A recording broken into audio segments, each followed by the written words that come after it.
Hello दोस्तों, स्वागत है आपका इंजीनियर पाठशाला में। आज हम बात करने वाले हैं प्रकाश परावर्तन तथा अपवर्तन पर, जो कि RRB, ALP, group D, NTPC तथा टेक्नीशियन परीक्षाओं के लिए हम एक अब सीरीज चलाने जा रहे हैं फिजिक्स के लिए। मतलब जो भी उनका साइंस है, फिजिक्स, केमिस्ट्री, बायोलॉजी, इन सब पर, ताकि आपकी जो आने वाले एग्ज़ाम है उनमें आपकी अच्छे से तैयारी हो सके। ये उसका एक इसमें हम प्रकाश परावर्तन तथा अपवर्तन, प्रकाश के बारे में छोटा सा एक वीडियो है जिसमें हम उसके कुछ की पॉइंट्स जानेंगे एकदम शॉर्ट तरीके में कि प्रकाश का परावर्तन या अपवर्तन, प्रकाश होता क्या है। ठीक है, चलिए शुरू करते हैं। फिर इसके बाद हम है जो लगातार हर एक चैप्टर की अलग अलग वीडियो डालते रहेंगे। एक ही मतलब ऐसा करेंगे कि एक ही वीडियो में एक चैप्टर फिनिश कर देंगे। ठीक है, चलिए स्टार्ट करते हैं। तो सबसे पहले जो हमारा मिशन रहेगा कि रटना नहीं है, केवल समझना है, जो कि जब आप समझेंगे तभी आपको वो चीज़ याद रहेगी। और ये जो हम कोर्स चलाने वाले हैं उसमें हम एनसीईआरटी पर आधारित होगा और आपके खासकर इस वीडियो में प्रकाश की अवधारणाओं को गहराई से समझने में मदद करेगा। हम सिद्धांत, व्यवहारिक उदाहरण और पिछले वर्षों के प्रश्नों के माध्यम से आपकी तैयारी को मजबूत बनाएंगे। ठीक है, तो आप हमारे चैनल के साथ जुड़ जाइए और चैनल को लाइक करें, सब्सक्राइब करें और अपने दोस्तों को भी भेज दें ताकि उनको भी कुछ मदद मिल सके। ठीक है, चलिए तो सबसे पहले समझते हैं कि प्रकाश क्या है। सॉरी, प्रकाश एक ऊर्जा का रूप। प्रकाश ऊर्जा का एक अद्भुत रूप है। प्रकाश ऊर्जा का एक अद्भुत रूप है जो हमें वस्तुओं को देखने में मदद करता है, लेकिन स्वयं अदृश्य रहता है। प्रकाश की मदद से हम वस्तुओं को तो देख सकते हैं, लेकिन प्रकाश खुद नहीं दिखता है। दूसरा, प्रकाश सीधी रेखा में चलता है। प्रकाश हमेशा सीधी रेखा में चलता है। इसे ऋजुरेखीय संचरण कहते हैं। ठीक है। तीसरा, प्रकाश जो है विद्युत चुंबकीय तरंग है, यानी कि प्रकाश एक विद्युत चुंबकीय तरंग है जिसे चलने के लिए माध्यम की आवश्यकता नहीं होती है। यहाँ पे आपको ये चीज, जो ये पॉइंट दिया हुआ है, इसको आपको याद रखना है कि निर्वात में, वैक्यूम में प्रकाश की चाल 3 × 10⁸ मीटर पर सेकेंड होती है। ये ब्रह्मांड में सबसे तेज गति है। ठीक है। इसके बाद प्रकाश का परावर्तन, परिभाषा क्या है? जब प्रकाश किसी चमकदार सतह से टकराकर वापस उसी माध्यम में लौट आता है तो इस घटना को प्रकाश का परावर्तन कहते हैं। प्रकाश के परावर्तन के दो नियम है। पहला नियम है कोणों की समानता, यानी कि आपतन कोण आई तथा परावर्तन कोण आर, ये दोनों बराबर होते हैं, यानी कि I is equal to are. ठीक है, ये दोनों क्या होते हैं? बराबर होते हैं। दूसरा नियम क्या है? एक ही तल में, यानी कि आपतित किरण, परावर्तित किरण और अभिलंब तीनों एक ही तल में स्थित होते हैं। जैसे कि मान लीजिए, अगर मैं आपको दिखाऊं यहाँ पे, एक मिनट।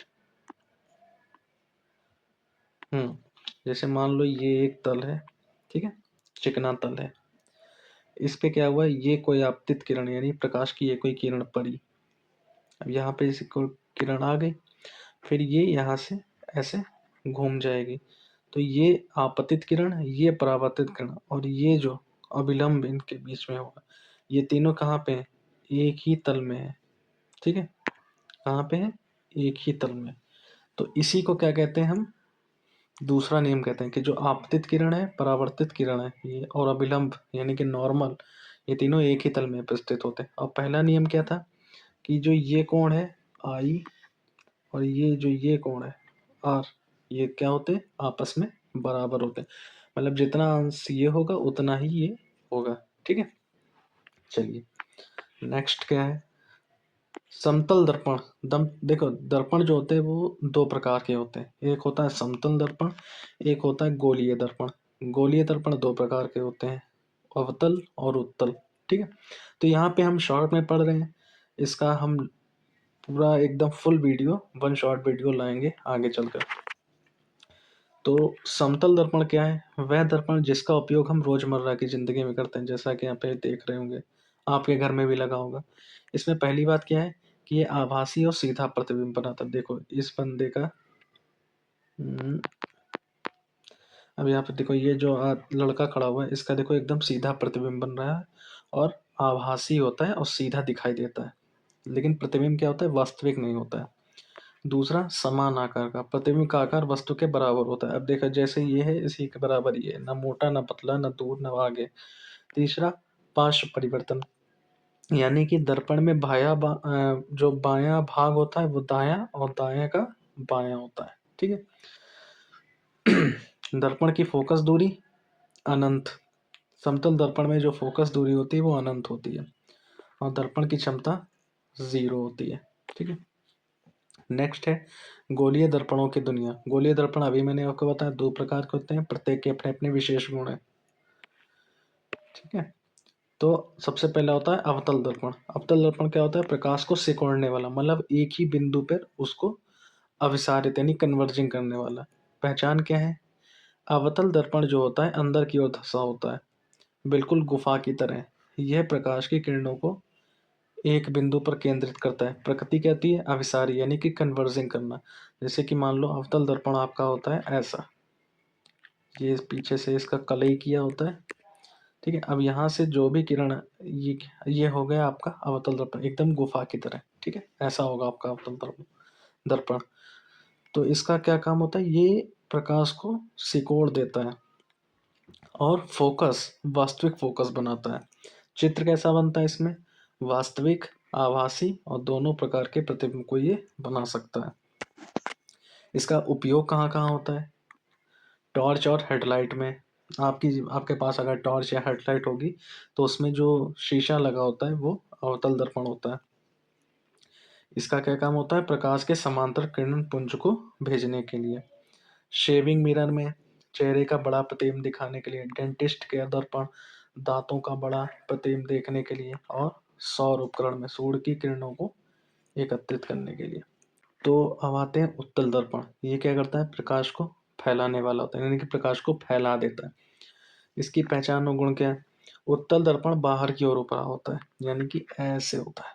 ठीक है, ये है उत्तल दर्पण। जैसे फूला हुआ गुब्बारा गुब्बारा ये प्रकाश की किरणों को फैला देता है, यानी कि डाइवर्जिंग कर देता है और हमेशा आभासी, सीधा और छोटा प्रतिबिंब बनाता है। विशेष लाभ क्या है? उत्तल दर्पण का सबसे बड़ा फायदा ये होता है कि यह बहुत बड़े क्षेत्र का दृश्य प्रदान करता है, इसलिए इसका उपयोग सुरक्षा के लिए किया जाता है। जैसे गाड़ी का साइड मिरर, ये देखिए यहाँ पे लगा हुआ है, पीछे का चौड़ा दृश्य देखने के लिए। ठीक है। एटीएम सुरक्षा मिरर पूरे कमरे पर नजर रखने के लिए। सड़क के मोड़ आने वाले वाहनों को देखने के लिए। अब आता है अवतल दर्पण बनाम उत्तल दर्पण। त्वरित तुलना। विशेषता, आकार अवतल का अंदर धंसा हुआ गुफा की तरह, उत्तल में बाहर उभरा हुआ गुब्बारे की तरह। ठीक। प्रकाश का व्यवहार, अवतल दर्पण में अभिसारी होता है यानी कि सिकोड़ता है, उत्तल में अपसारी होता है यानी कि फैलाता है। फोकस क्या है? अवतल का वास्तविक फोकस है, उत्तल का आभासी फोकस है। प्रतिबिंब का प्रकार, अवतल वास्तविक या आभासी प्रतिबिंब बनाता है और उत्तल हमेशा आभासी प्रतिबिंब बनाता है। प्रतिबिंब का आकार कैसा होगा? छोटा, बराबर या बड़ा। उत्तल में हमेशा छोटा। दृश्य क्षेत्र, अवतल में सीमित, उत्तल में बहुत विस्तृत। और विशेषता, मुख्य उपयोग कहाँ कहाँ है अवतल दर्पण का? टॉर्च में, शेविंग मिरर में। उत्तल दर्पण का गाड़ी के साइड मिरर में और सुरक्षा में। याद रखने वाली यहाँ पे बात क्या है कि अवतल जो होता है वो अंदर की ओर, उत्तल बाहर की ओर होता है। ठीक है, ये सरल ट्रिक है, आपको कभी नहीं भूलने देगी। तो अगले वीडियो में आपका इंतजार रहेगा। अगले वीडियो में हम एक टेस्ट सीरीज, तो हमने आप टेस्ट सीरीज सॉरी हम एएलपी आरआरबी के लिए हम साइंस की सीरीज चलाने वाले हैं, हाई स्कूल के जो भी एनसीईआरटी के बेस पर। तो उसमें जुड़ने के लिए आप तैयार रहें और अब हमारी वीडियो आती रहेंगी। तो आगे आने वाली वीडियो में आपको चिन्ह परिपाटी, साइन कन्वर्सेशन, दर्पण के सूत्रों को हल करने की जादुई ट्रिक सीखने का मिलेगा। महत्वपूर्ण सूत्र जो होते हैं जैसे F बराबर R/2 यानी कि फोकस बराबर त्रिज्या का आधा। दर्पण सूत्र 1/b plus 1/u is equal to 1/f को विस्तार से समझेंगे। ठीक है, संख्यात्मक जो इस पे प्रश्न होते हैं वो, और परीक्षा रणनीति। ठीक है, तो ये सब हम आपके साथ आगे अब करते रहेंगे। और अगर आपको किसी और कोई टॉपिक है जो आपको नहीं समझ में आ रहा है, उस पे अगर आपको वीडियो चाहिए तो आप बोल सकते हैं। ठीक है, और अगर आपको वीडियो अच्छी लगे तो लाइक करें, दोस्तों के साथ शेयर करें और हमारे चैनल को सब्सक्राइब करना ना भूलें। तो अगली मिलते हैं अगली वीडियो में। जय हिंद, जय भारत।